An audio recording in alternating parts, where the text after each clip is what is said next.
to track or not to track. That is the question. Lots of people have opinions, and it all sort of depends on your circumstances and your situation. Are you prepared to put in the work involved in making a tracking mount, or do you just want to fix the panel to the roof? How much work is involved? What are the benefits and what are the costs? Is it worth doing? Right now it's 7:25 Eastern Daylight Saving Time. So Eastern Standard Time it would be around about 6:25. And this needs adjustment.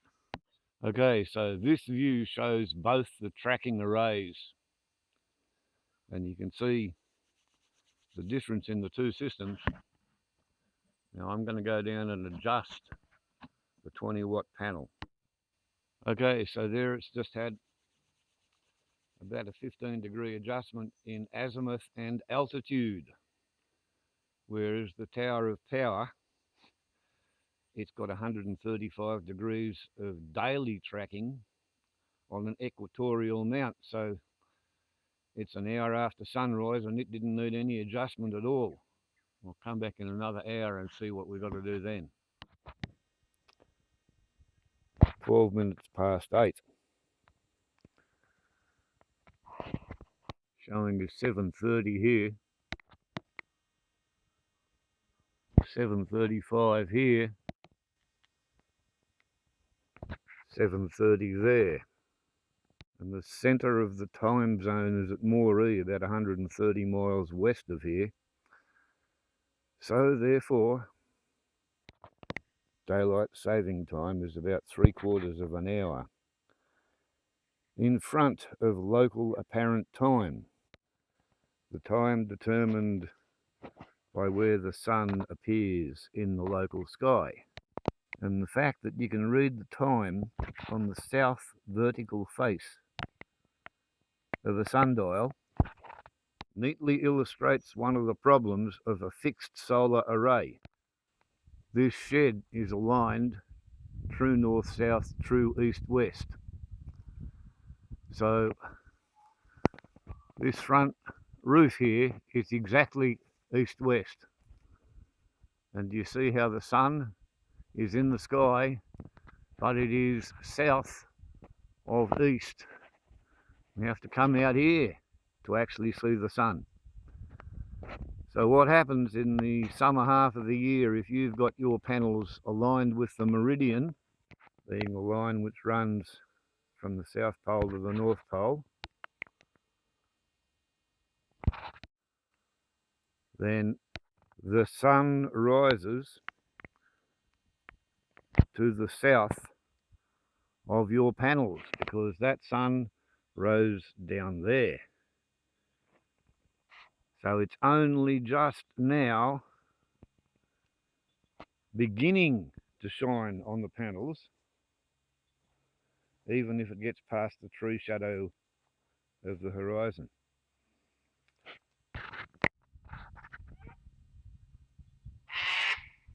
I'm pretty sure I laid this out within 2 or 3 degrees of the meridian, and the panels here are at a 45-degree angle because we're 30 degrees latitude, and the idea is to set your panels up for the month in the middle of winter, so you give latitude plus 15 degrees. You get maximum output in the middle of winter when you've got the least possible sun. And you don't have to adjust it. You just set the thing up and it turns sunlight into electricity. Easy peasy lemon squeezy. And in this case, the sky looking along the meridian is quite clear, although the tree shadow horizon kicks in at a fairly low altitude. So this location, you're only going to get about 6 hours of unobstructed sunlight, but at least the panels get equal amount in morning and in afternoon, so on average it should be fine. Is that right, pussycat? And these are putting out almost 2 amps. 12.77, pulling 3.25 amps.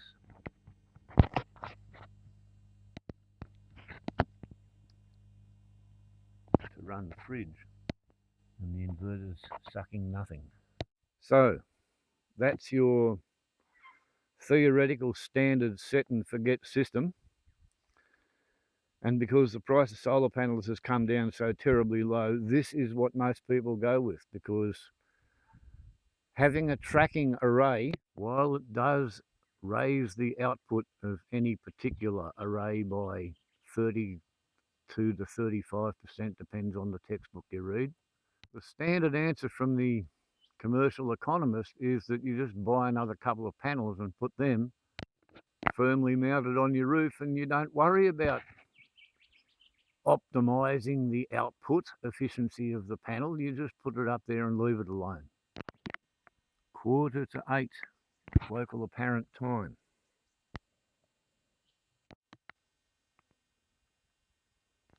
As you can see,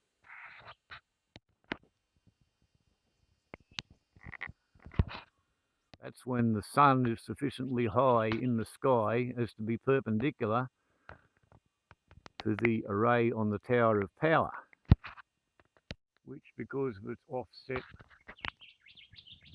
axis on the table, gives me 135 degrees of daily tracking. 7:45 to 4:15 local apparent time.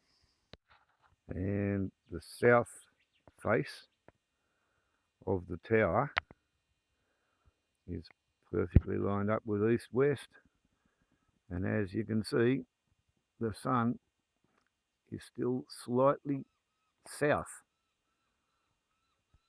of east-west, but it's within 5 degrees of being perpendicular to the panels. And if we didn't have tree shadow on the panels, we'd have absolute full power, considering the early morning thickness of the atmosphere tangential slice between us and the sun. The bottom line is, hour and a half after sunrise, this is set up within 5 degrees of perpendicularity, and it doesn't need any adjustment. Later on in the day, I will perhaps adjust seasonal tilt of the tracking prism with the jack screw, but basically you only have to play with that once every week or every fortnight, and about every 2 hours you come over and adjust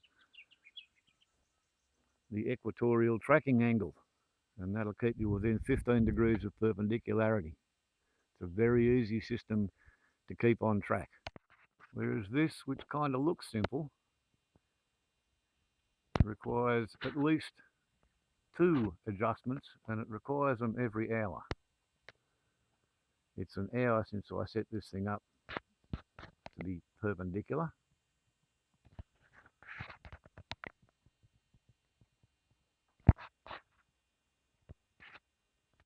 So we take it from there. The sun has climbed in altitude more than it appears to have tracked in azimuth, but that's because we've got a vertical axis for the azimuth. It's really quite weird what goes on when you try to track the sun with a vertical axis swivel and a tilt tray on top of it. Anyway, 25 to 9 Eastern Daylight Saving Time, 5 to 8 local apparent time. come back, check again in an hour. Okay, 1 hour down the time stream.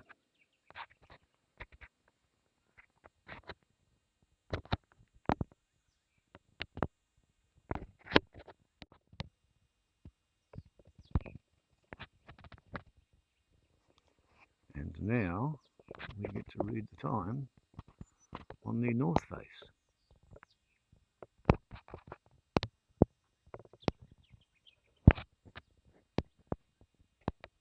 I've set this globe up with its axis.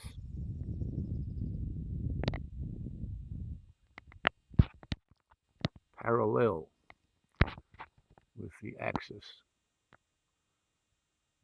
of the prism, atop which the tracking table is mounted.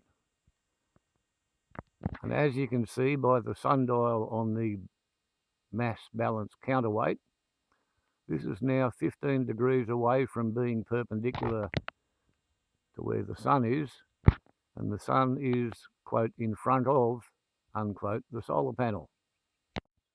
So by dexterous manipulation of this cable, which is now wedged on the crank handle of the jack screw, which controls the angle of the seasonal prism, the entire tracking table is now set up 15 degrees in front of where the sun is. So for the next 2 hours, the sun can just peacefully, slowly move across the sky, and this array will remain within 15 degrees of perpendicularity. And once every fortnight, one has to play with the crank handle to adjust the base position of the mounting struts along the slide guides on the north face of the Tower of Power. So I kind of think of this as the all singing, all dancing, wig wagging Tower of Power. And by 25 to 10 Eastern Daylight Saving Time, something like 9:45 local apparent time. Oops, misread that one. More like 9:05. The joys of having 3 faces means that you can take an average of the figures and figure out which one of them's wrong. In this case, that one's a bit out. It says 10 to 9, 5 to 9, 5 to 9. And here we are, just about there, inland from Grafton at 30 degrees south.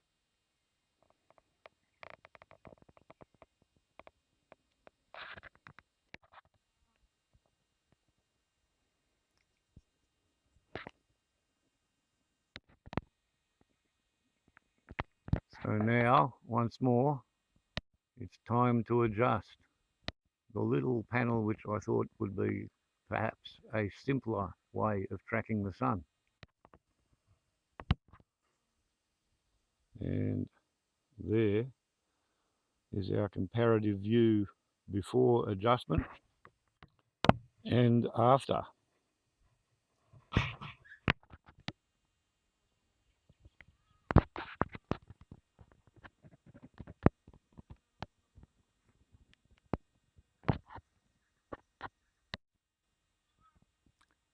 So you've got to make 2 adjustments every hour to keep this lined up, versus 1 adjustment every 2 hours to keep this thing pointing at the sun. And as I suggested, about every 2 weeks we have to adjust the position of this along the sliding scale, and this is the 6th of November and that's the 24th of November, and we're currently at the 18th of November. So what's got to happen is this handle has to crank that shaft and the trapped nuts are going to pull on this carriage, which is going to push those push rods, which is going to elevate, going to elevate the base of the prism. And one winds and grinds on the handle until now the carriage has lifted the push rods, has lifted the prism, and now it's set up to be quite seriously, accurately perpendicular to where the sun's going to be in the sky from about 10 o'clock till 2 o'clock. And then, yeah, before 9 and after 3, the sun will sort of wander off that side to the south, because it rises over here and it sets over here, and it comes up within, on the summer solstice, within 7 degrees of being vertically overhead. And then on the equinox, it's 30 degrees from overhead. And then in midwinter, it's 23.5 degrees below 30. So you're looking at 53.5 degrees.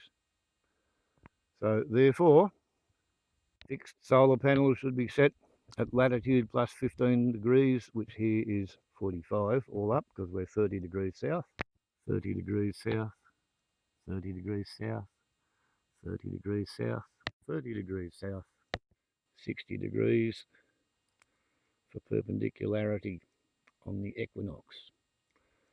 Winter solstice, your zenith is going to be 30 plus 23.5. Summer solstice, your equinox is going to be 30 minus 23.5. And the way you know you've got your seasonal tilt tracking lined up pretty well is because the shadow of the gnomon on the equatorial sundial on the solar array becomes really easy to read. When I first designed the Tower of Power, I was going to have an automatic tracking system, and back then solar panels were really expensive, and I was interested in the idea of increasing the output by 35% from a given array of panels. And I knew you could use solar panels and have 2 panels tilted to different angles and compare the output voltages and feed those to a motor, and you could get automatic tracking. But I thought I would probably use a falling weight driven escapement mechanism, like a pendulum in a grandfather clock.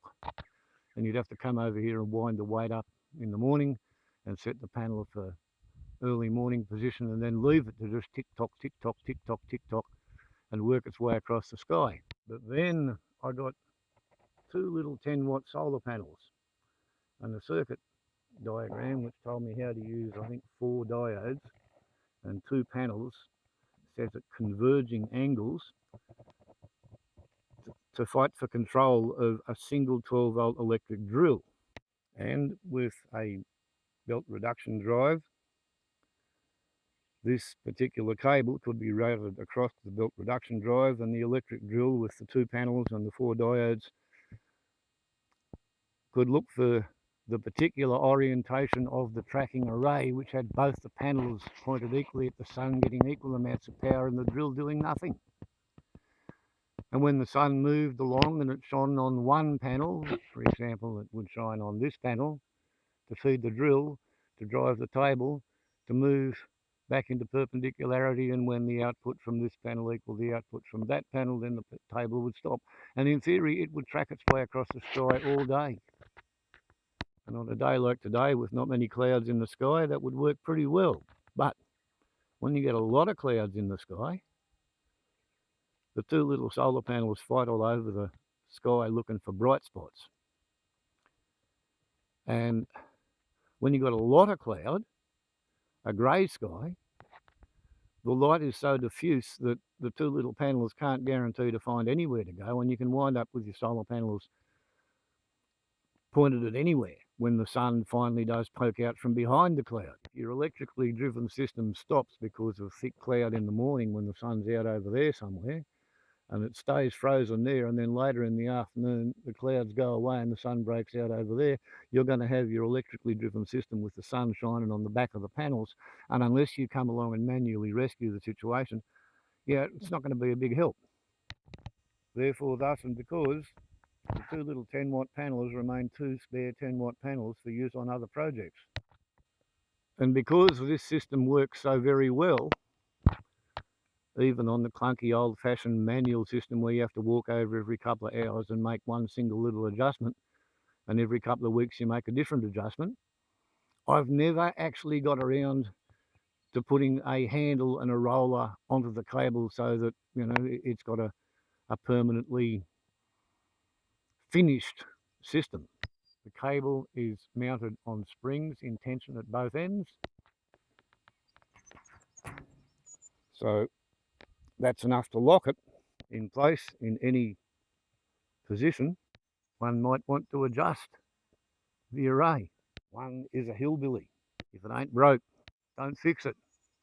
Okay, so we're approaching 10 o'clock Eastern Daylight Saving Time.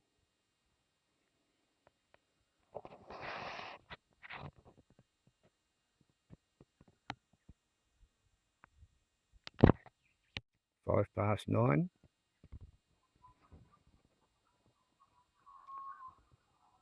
20 past 9. 25 past 9.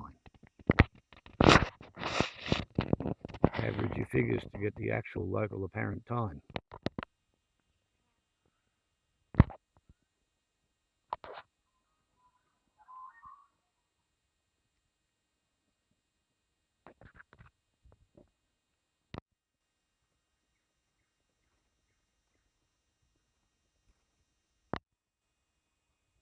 And there's your long shot telephoto comparison. Okay, it's an hour since I adjusted the panels. And here we're saying 25 minutes past 10. Here we're saying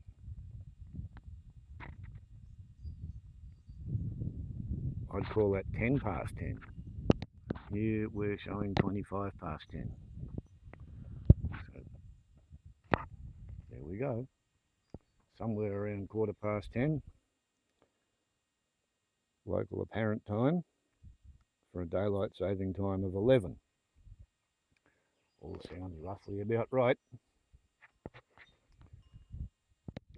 That's 30 degrees south, and this is 150 degrees east. And there we are there. So, an hour ago, I adjusted the tower of power, and it now says that it's perfectly perpendicular to where the sun is. An hour ago, I adjusted the swiveling tracking table, and it's offline in both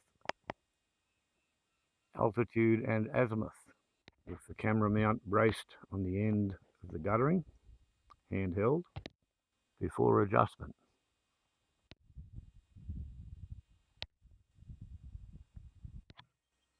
Pre-adjustment and after adjustment.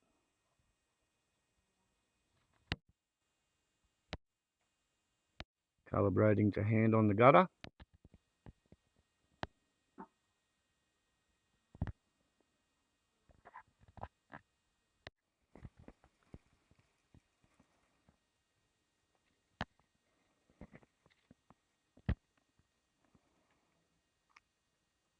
It's not revolving very much, but it sure has been tracking up and down.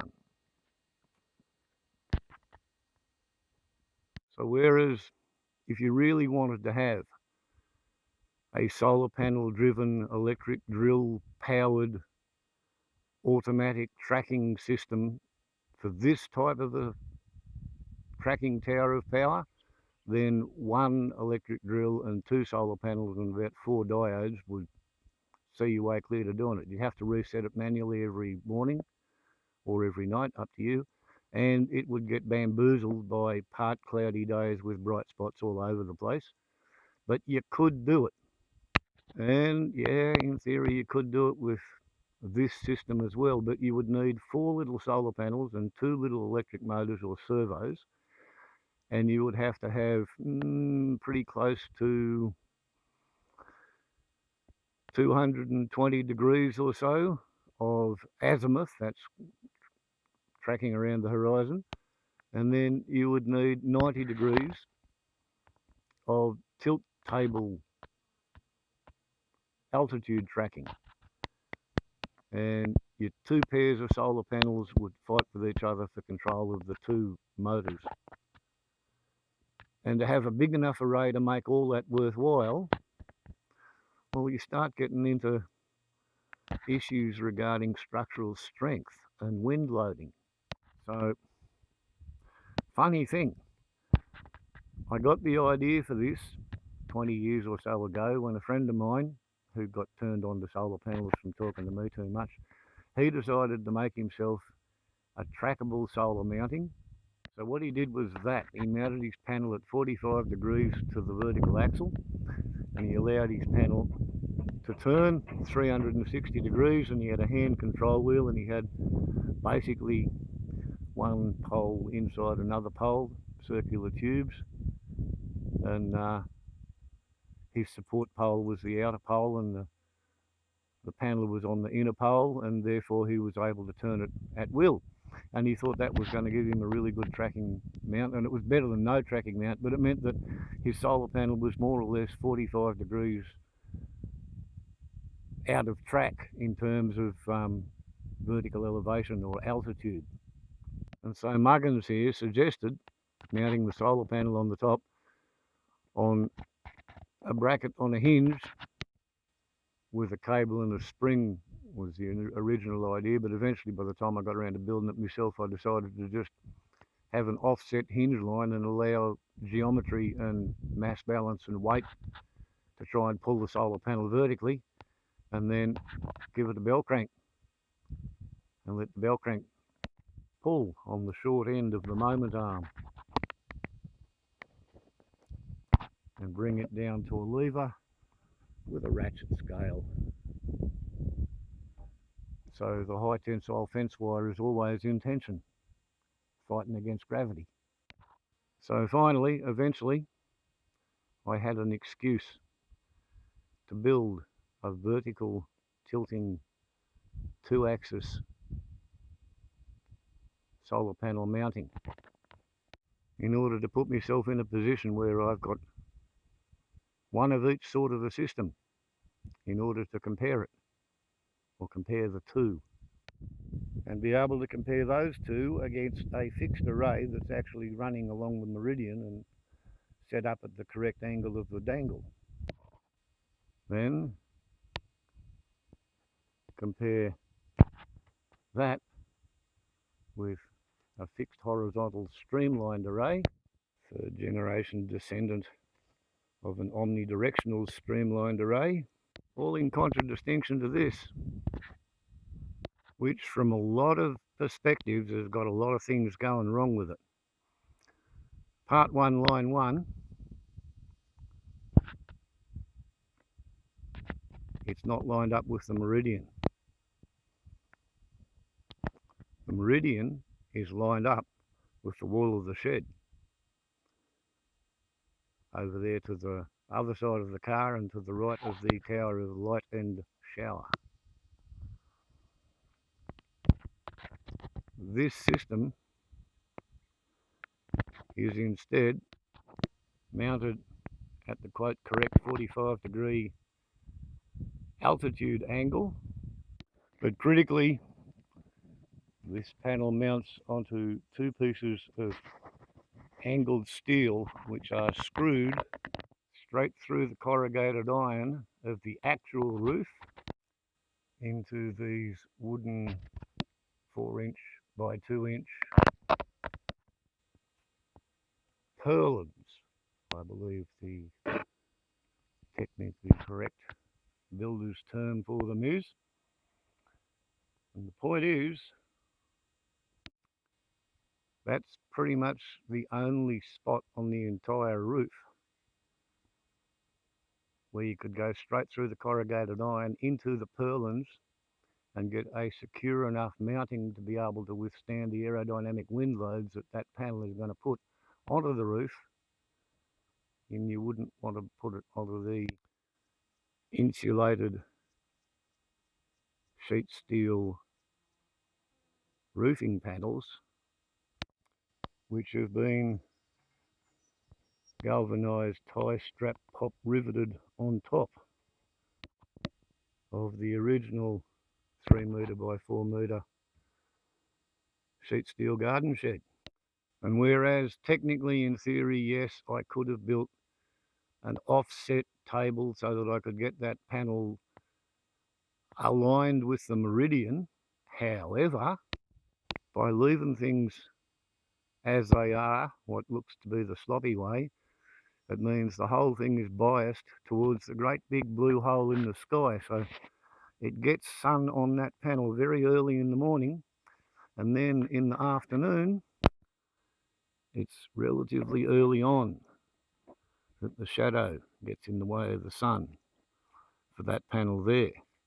So if you were to go to the trouble and put up with the visual eyesore of having the solar panel aligned this way, what you would effectively do is bring your shadow horizon into effect while the panel was at its most effective.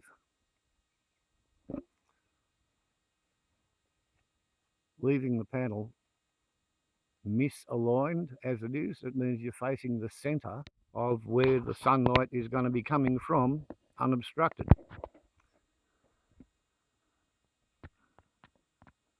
So the obvious solution is to just buy a bigger panel, and that's a 170 watt or 12.5 amp panel, dedicated to absolutely nothing except feed two 6 volt 225 amp hour deep cycle golf cart batteries ganged up to give 225 amp hours of deep cycle storage capacity to run one Brass Monkey fridge, 35 litres, which uses 22 to 24 amp hours per day. So every day is a 10% duty cycle for the batteries. And if the batteries are flat on a blue sky sunny day, that thing can punch out about 65 amp hours, as can that. Whereas that can only do about 50 amp hours a day at the moment. And the duty cycle for the yurt at the moment with the fridge and all the rest of it is probably about 20-25 amp hours. Duty cycle for the hut running on the pyramid, fed by the Tower of Power, is 21 to 28 amp hours per day, depending on how much power I'm using. And that can punch out 60 amp hours per day, which is 850 watts. Pyramid has 675 amp hours worth of 12 volt storage, so 67 amp hours, and if you're talking it coming out at about 12.6, 12.7, that's about 850 watt hours. So I can run a 10% duty cycle on the batteries, which would require a blue sky sunny day, 8 hours long, to get sufficient power to fill them up on one day. So in practice, I have enough panels that on a blue sky sunny day, I can collect 3 times the amount of power that I normally use on an ordinary average day, and about twice as much power as I would use on a rainy day when you're sitting inside and you've got the light going and you've got the radio going and you're not doing anything else outside, so therefore you're inside consuming power. So yeah, I might use 30-35 amp hours on a rainy day, whereas 20 on a normal day. This thing can put out 65 or 75 amp hours in a day. What it needs to do as a kind of a bare minimum, it has to produce 25 amp hours per day. And unless you've got really, really super cloudy weather for 2 or 3 days in a row, yeah, it can do that. Because the panel is kind of too big for the battery, but it's got a charge controller that's sufficient unto the size of the panel that can cope with the panel. And it works, Kimosabi. It works. And in my experience, the more time and work and effort you put into designing and constructing your tracking mounting for your solar array, the less time and effort you're going to have to put into going over there and actually manipulating it and tracking it. And the more likely you are to be able to set it up with one electric motor and 2 solar panels and 4 diodes to give you daily 135 degrees of tracking. You'll have to manually adjust it once a week or so to get your plus 23.5, minus 23.5 degrees of seasonal tracking. And if you've got one specific job for one little panel that's got horrible shadow horizons, so therefore it really needs to have its efficiency being maximised, then yeah, have a go at one of these. But be prepared to come over and play with it every hour. Unless you're prepared to come up with some either clockwork mechanical or very complicated solar electric system of servos to track it as the sun moves.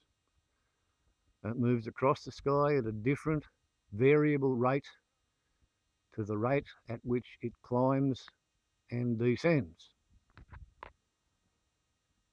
And the fact that this thing runs on a horizontal axis for the table tilting and a vertical axis for the azimuth tracking means that you can't pre-program anything even remotely as simple as a clockwork escapement mechanism driven by a pendulum and a falling weight, which, if I had me druthers, is what I should do with this in order to finish it. Because then you could come out in the morning when you're getting up for your first piss of the day, walk over here and move this thing from its afternoon position to its morning position, or maybe you could already have it in the morning position before you go to sleep at night. That way, if you sleep in, the sun comes up, at least the sun's facing the active side of the panels. Winch, crank, ratchet, wind your falling weight up to the top of the tower, hanging on the inside.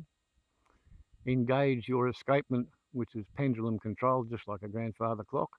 And then as the pendulum prevents the cable from unrolling and allowing the falling weight to fall any faster than 15 degrees rotation of the table per hour, then it just goes tick tock, tick tock, tick tock, tick tock, tick tock all day. And it doesn't matter where the bloody clouds are in the sky.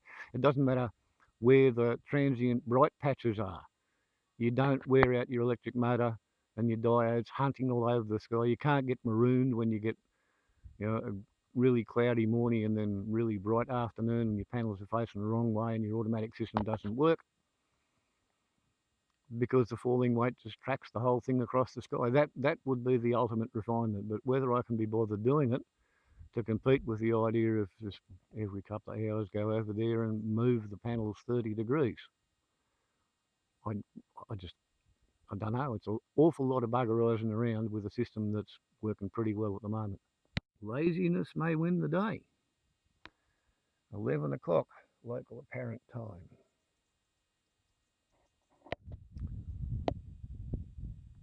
That's what the vertical dials say.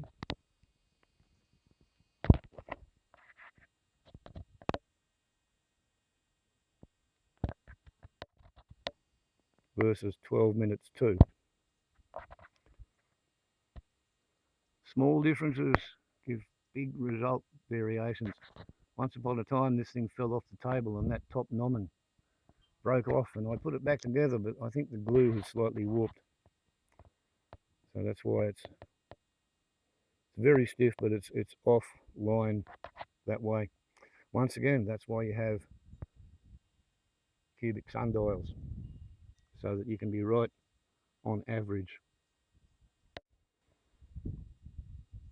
20 to midday, local daylight saving time, Eastern daylight saving time, versus, somewhere around the 11 o'clock mark. I'd better remember to do this, eh?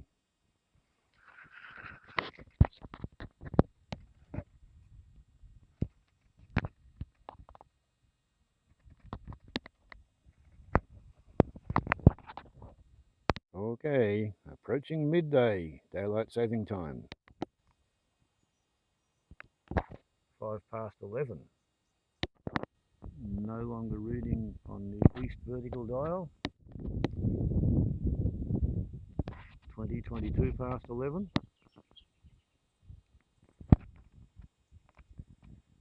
Not reading on the western dial yet either. The little sun dazzle is very definitely still to the east.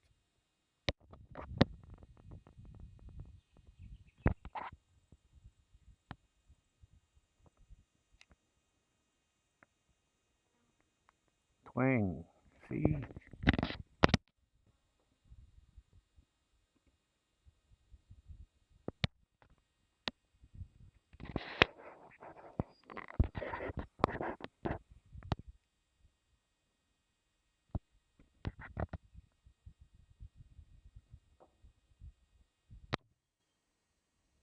Before the adjustment and afterwards.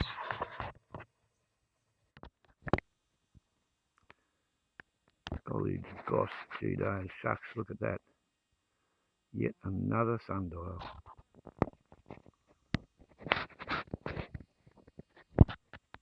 So, 2 hours since I adjusted this, therefore, ready to be left alone again for another 2 hours.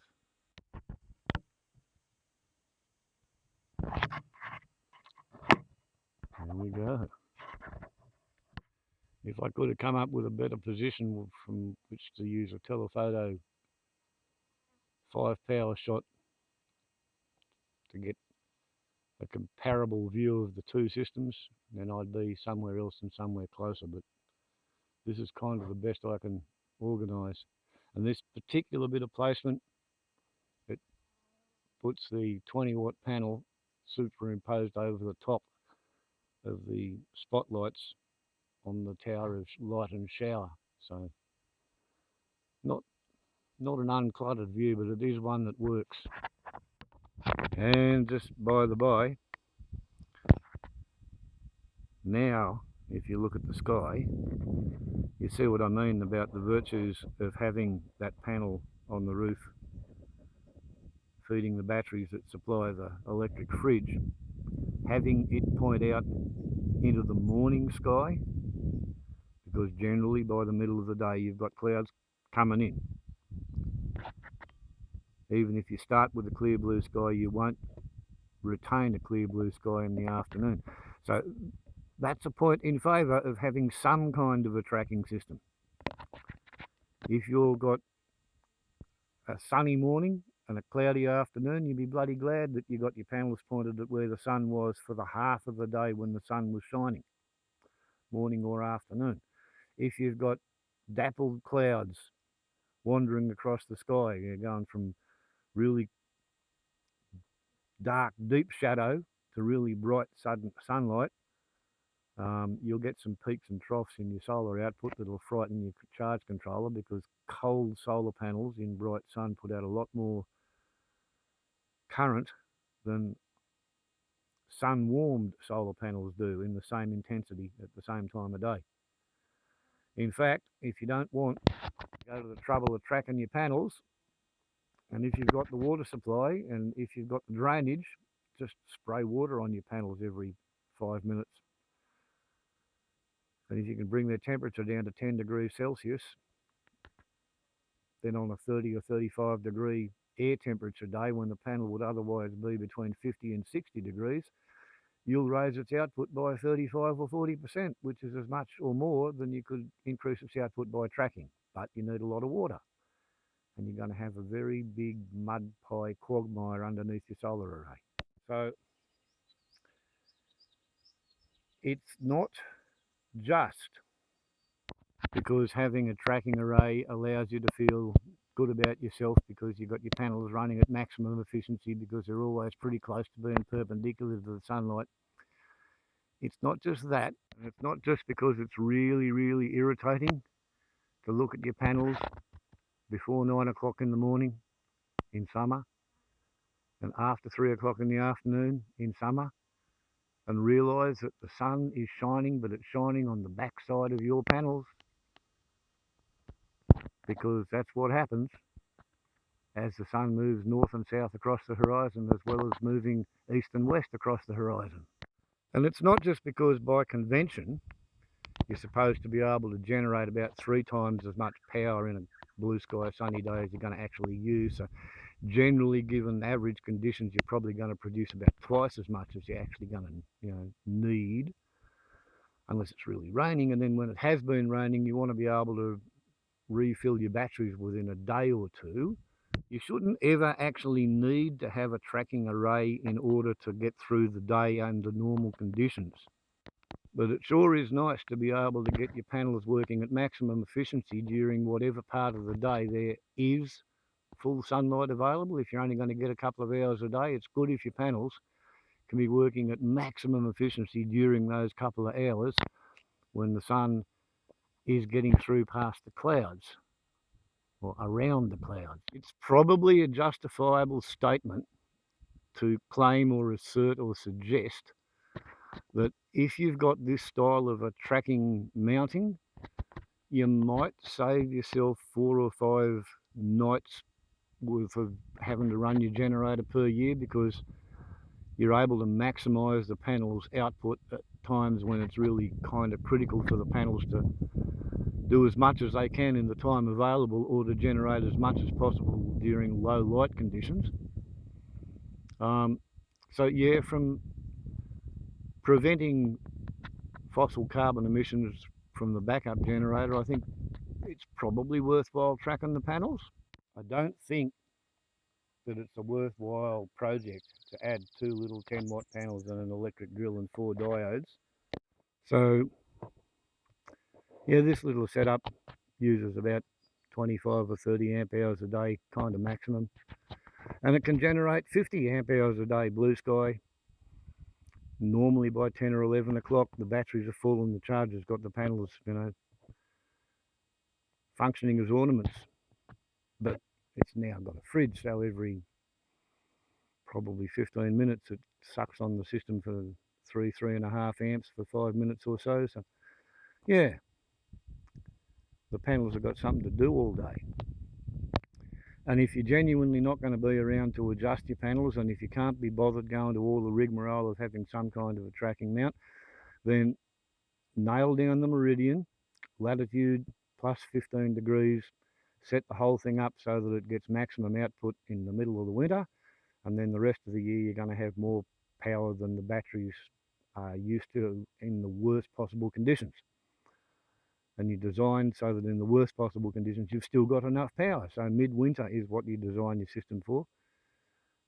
Don't go worrying about how much power you can possibly collect on the perfect day in the middle of summer, because that's not what happens most of the time.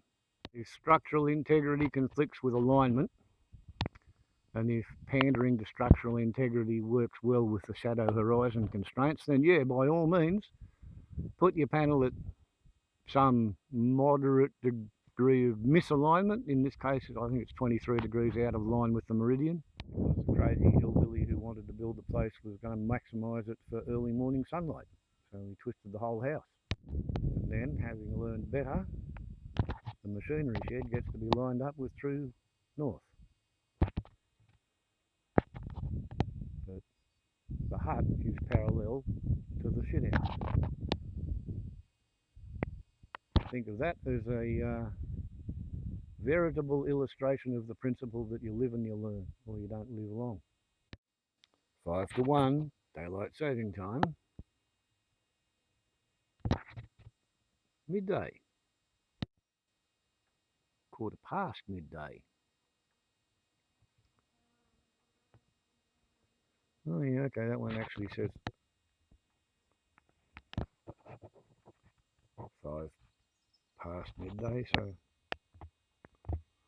reasonably good agreement. We are definitely post meridian because we're starting to shadow and shade the west vertical dial. And the little sun dog is now on the western side of the meridian.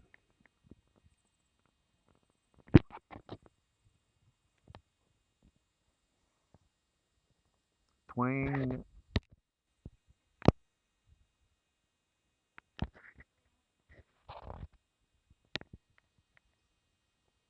I need to adjust that.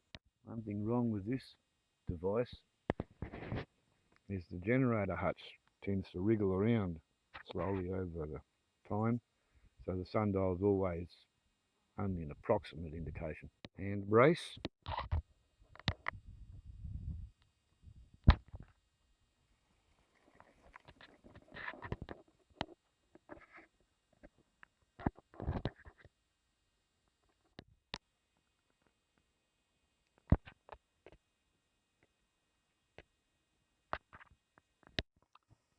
Before adjustment. After adjustment. No change to the altitude vertically, but massive amount of rotation to suddenly catch up with where the sun is in the sky.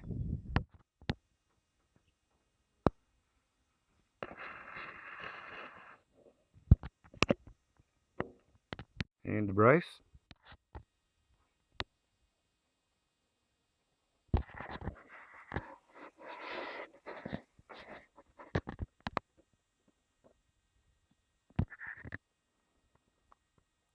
It's really weird. It goes up, ascending rapidly, traversing slowly, then it stops ascending, and then all of a sudden it swivels.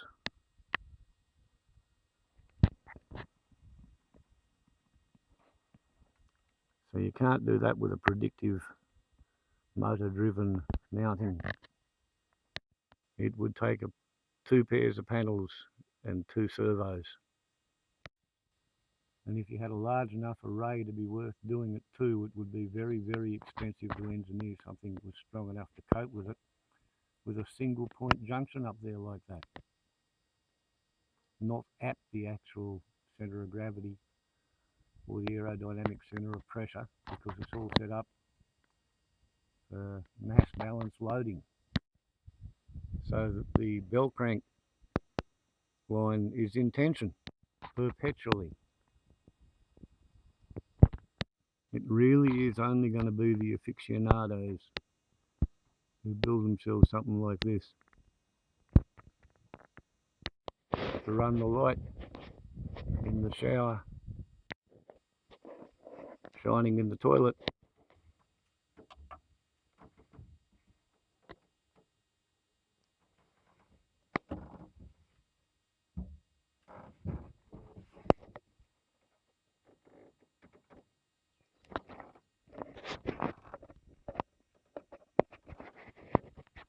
And illuminating the wood chopping block as well.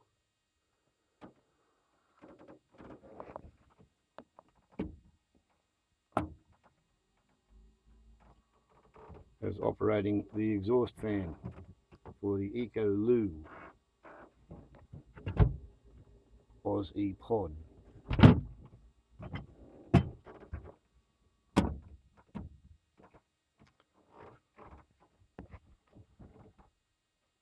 .5 amp light, 1.5 amp or 1 amp exhaust fan, a 100 amp hour battery, so a 10% daily duty cycle would be 10 amp hours.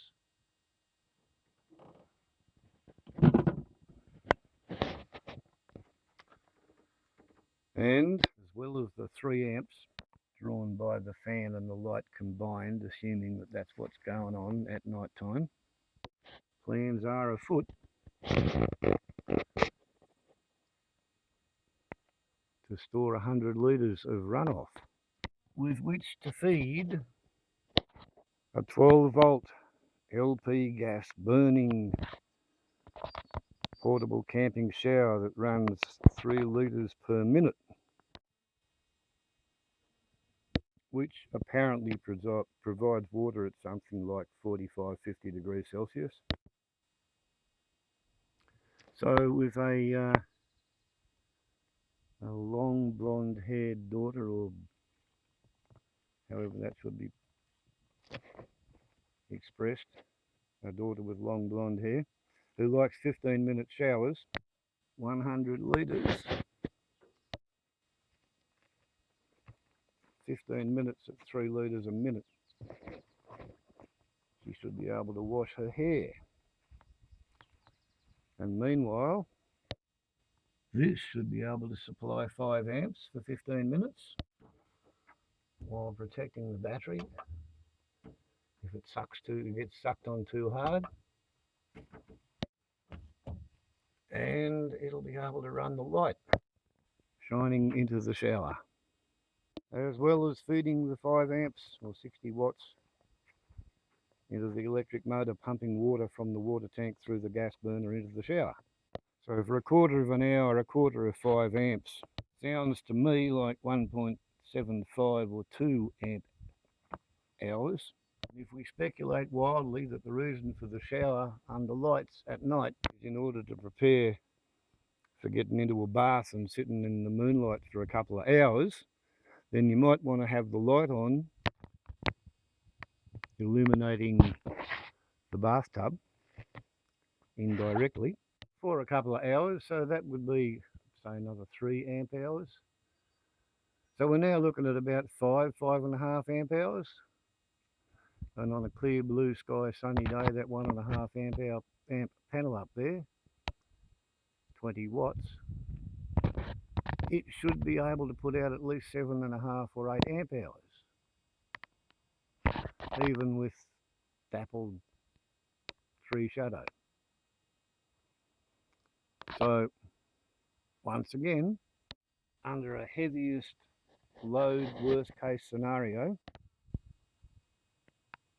the idea is that the first 2 or 3 hours after sunrise on a blue sky day, that should top the batteries off after a normal day. And after a really hard day, you know, not often you drag that much power out of it, just to have 2 hours in the bath as well as a 15-minute shower, all draining the battery. Then yeah, as long as it's not a rainy day the next day, everything will be fine. And even if it is a rainy day the next day, you're still going to have an undamaged, not annoyed battery ready to deal with lights and fan and normal everyday current demands. And in theory, as long as your daily duty cycle is no more in amp hours than 10% of your rated storage capacity in amp hours, and as long as you never charge at more than 10% in amps of your rated capacity in amp hours, so the 100 amp hour battery should never be charged any more than 10 amps. Should never be discharged any more than 10 amps, 10% of its rated capacity, otherwise you will thermally shock the plates and do damage. But if you stay within that, and if it gets at least 1% of its stored capacity as a maintenance charge every day to prevent sulfation of the plates, then if the water's kept up to it, an open water box lead acid battery should be good for 20 years. That makes it a pretty cheap, fairly effective battery storage system, electric storage system or electrochemical storage system. And at the end of that 20 years, yeah, it will have degraded from 100 amp hour to about a 50 or 60 amp hour, and it'll have gone from 90-95% storage efficiency down to about 50 or 60%. By that stage, you might as well trade it in, you know, give it to the battery salesman and buy a new one and send the old one off to scrap. And there is, of course, yet one seriously good reason for going to the trouble and the expense and the time and the effort and the worry of building yourself a tracking mount for your solar system, and it's actually got nothing to do with maximising the output.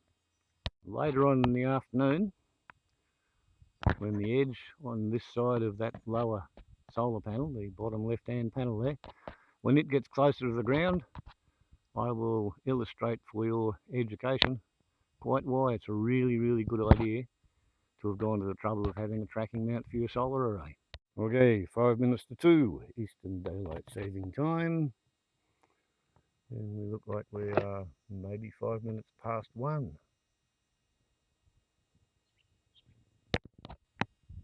Except that the north vertical dial says that it's actually 35 minutes past. And we've now got a west vertical dial, and it says 40 minutes. 40 odd minutes past 1 o'clock. No, I lied. That's 15 minutes and that's 30. So yeah, 20 past 1. That's what that says. 20 past 1. Yeah, 20 past 1. Here's the bloody thing. There it is. 20 past 1. Really, really difficult to see the screen with the sun over your shoulder. Versus 5 past 1. It's only a tiny, weeny little bend, but it's enough to throw it off. Because when it was new, they were all within 5 minutes from fastest to the slowest. So, adjusted 30 degrees to the west. And here's a funny thing, proof of global warming, look at that. Because of global warming, the equator has widened. It's now hundreds of miles wide, north of New Guinea, because this is a grey plastic globe made in 2 halves with vinyl stickers on it. And presumably they were heat shrunk. And leaving this here for illustration purposes, the black has heated up and the hot black has shrunk. Golly gosh, gee darn shucks. You get that. We'll just have to consider that that's a fait accompli. Global warming has thickened and fattened the equator. So, hand brace. Before adjustment.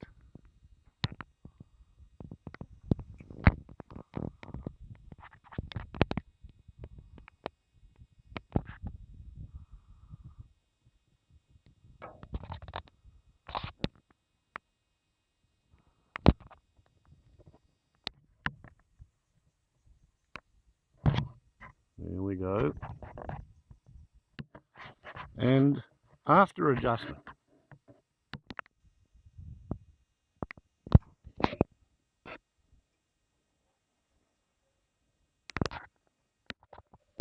That's the other fun thing about this system. You have to get yourself into some pretty interesting spots in order to check your alignment. But yeah,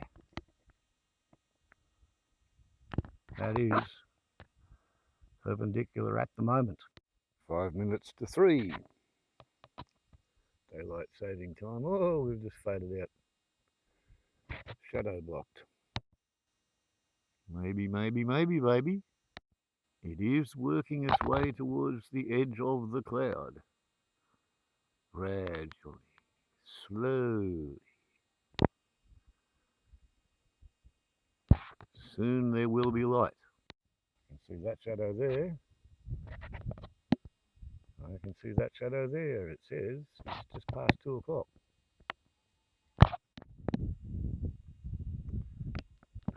Here we say we're about 5 minutes past 2. And here we say we are 7 minutes past 2.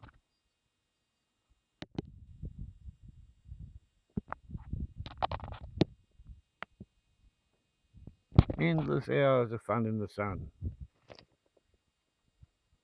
Telling the local apparent time with a cubic sundial.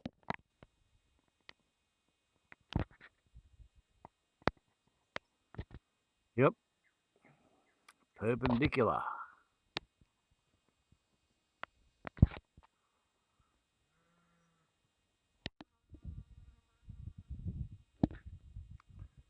And then, if we go straight up, we see that the sun is slightly over there.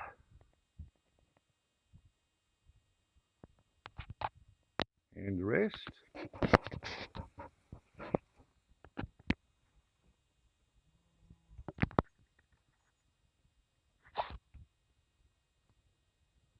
It takes a while for the camera to adjust.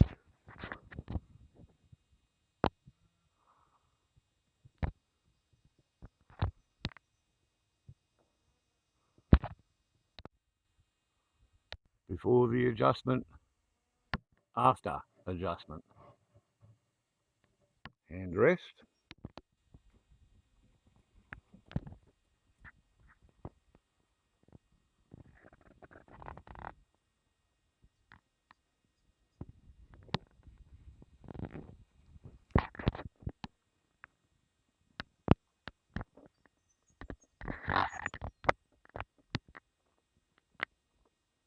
So yeah, this mounting looks simple, but it's very complicated to use.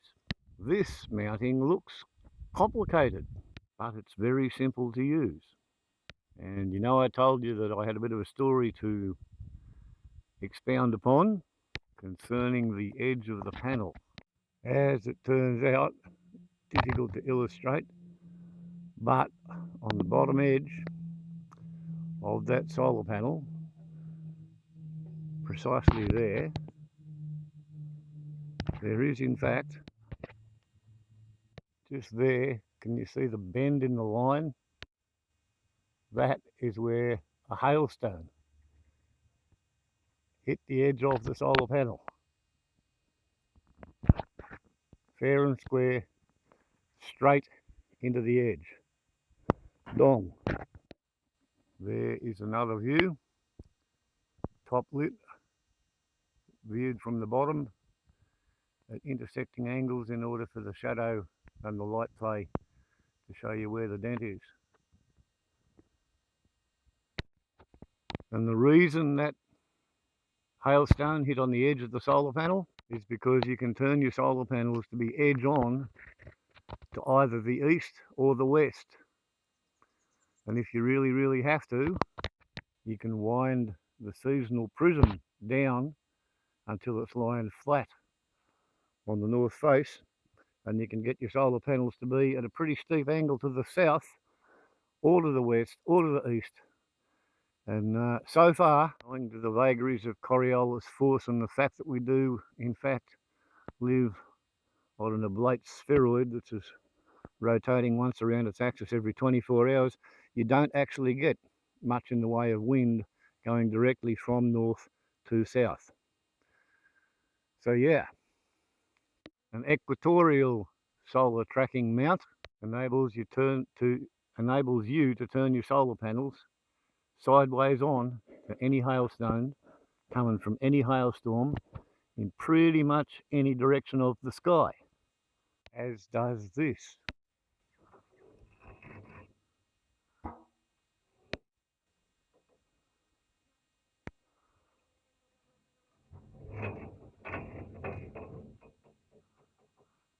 You can literally make sure you don't get the solar panel damaged by the hailstones. And to be honest, hail survival strategy is a not inconsiderable factor, because come the hailstorm, all you can really do with that is run up there and drape a sleeping bag over the top of it. Come a windstorm and you go up there and cut the bits of wire between the struts and the panel, and then lay the panel flat on the roof to lower the wind loadings. Whereas something like this, because it's at ground level, it's easier to put something over the top of it, even if you've got to do it in a hurry. Here it is at, oh well, that's 3:20 daylight saving time, so it's probably around a little bit past 3 o'clock in the afternoon, actual local apparent time. And look at that, the sun's just starting to go behind these panels at the same time as they're falling into the tree shadow horizon. So yeah, you can count on maybe 6 hours from your average fixed array.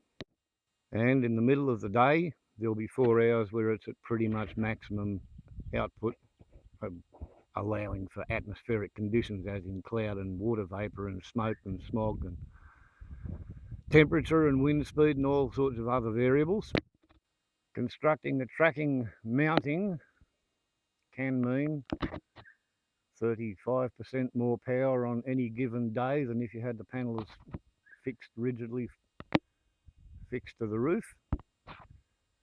But most of the time you don't need that. But on the occasions when you do need it, the fact that you can point your panels directly at the sun and maximise their generation efficiency during maybe half or a third of the day when you've got a blue sky over your panels, rather than having the panels pointed straight up at the zenith and then having the blue hole out over there in the morning, and when it's pointed up there it's covered by a cloud. So on the day that you actually utilise the tracking array to increase your power output, you might be doubling your power output on that day compared to a fixed array.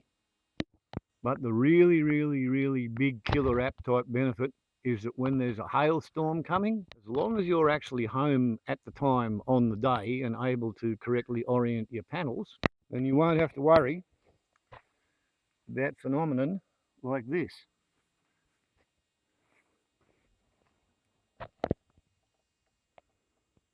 I don't know, can we see the cracks on that? Golly gosh. Put it in the shade. And that shows it off better, doesn't it? Look at that. All them little cracks. Now this was not actually a hailstone. What happened to this is that this particular panel was dropped on that corner, causing impact shock damage to the corner, and the crack and stress lines radiate out from that corner right across the whole thing. But that is basically effectively what you get from hailstone strikes, only you get bullseye fragment radiation patterns. So there you have it. To track or not to track. To track and how to track. To track and why to track.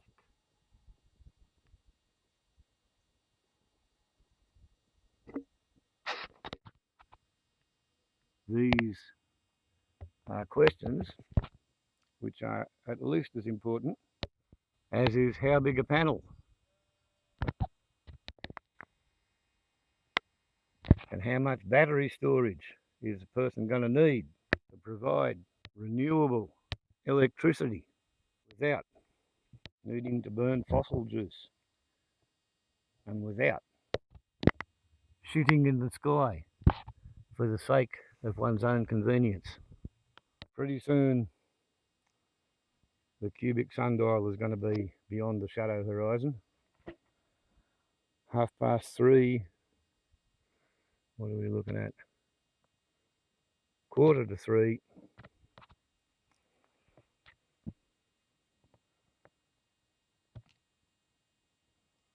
Okay.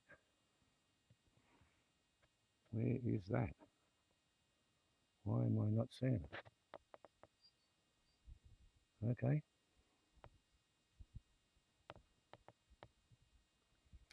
Interesting.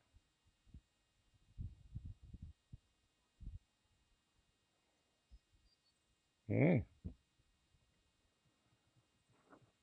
Don't quite understand that one. And there we go. 3:05. One is sorely tempted to cheat and manipulate the result by twisting the dial on its axis, but that would not be fair. All I can say is that there is a very faint shadow line running down there.